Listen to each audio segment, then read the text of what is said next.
আজ মেনুতে খাসির মাংস। প্রথমে মাংসটাকে ধুয়ে নুন, হলুদ, লঙ্কার গুঁড়ো, আদা রসুন বাটা আর সর্ষের তেল দিয়ে নিলাম।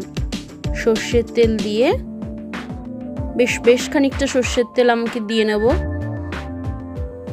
এবং ভালো করে মাংসটাকে ম্যারিনেট করে নেব। এবার ম্যারিনেশন চলছে,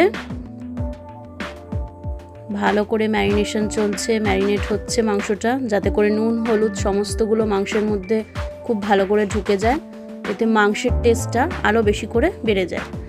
এবার আলুগুলোকে লাল লাল করে ভেজে নেব, কারণ আলু ছাড়া আবার মাংসের ঝোল আমার ভালো লাগে না। খুব ভালো করে লাল লাল করে আলুগুলোকে ভেজে নেব। তারপরে আমি তেলের মধ্যে গোটা গরম মশলা আর একটু সাদা জিরে ফোড়ন দিয়ে নেব। ততক্ষণ পর্যন্ত নাড়তে থাকবো যতক্ষণ না এটা হালকা বাদামি রঙের হয়ে যাচ্ছে। তারপরে তেজপাতা দিয়ে দেব তেলের মধ্যে, আবার নাড়তে থাকবো, সুন্দর একটা গন্ধ বেরোবে। তারপরে কুচনো পেঁয়াজগুলোকে আমি কড়াইয়ের মধ্যে দিয়ে দেব। কড়াইয়ের মধ্যে দিয়ে সেটা ভালো করে নাড়তে থাকবো যতক্ষণ না বাদামি রং হয়ে যাচ্ছে, হালকা বাদামি, খুব বেশি করার দরকার নেই। মাংসগুলোকে এবার কড়াইয়ের মধ্যে দিয়ে দেব, ম্যারিনেটেড মাংসগুলোকে। তারপর ভালো করে কষাতে থাকবো যতক্ষণ না মাংসগুলো খুব ভালো করে কষে যাচ্ছে। খাসির মাংস গন্ধতেই বেশ একটা ব্যাপার।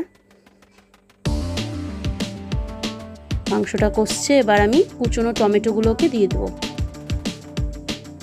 আবার নাড়তে থাকবো, খুব ভালো করে মাংসটা নাড়তে থাকবো এবং কষতে দেব। এই সময় গ্যাসের ফ্লেমটা আমি মিডিয়ামে রাখবো। মাংসটা প্রায় কষা হয়ে এসছে। তারপর আমি একটু উষ্ণ গরম জল মাংসের মধ্যে দিয়ে দেব এবং ফুটে উঠলে আমি একটু গরম মশলার গুঁড়ো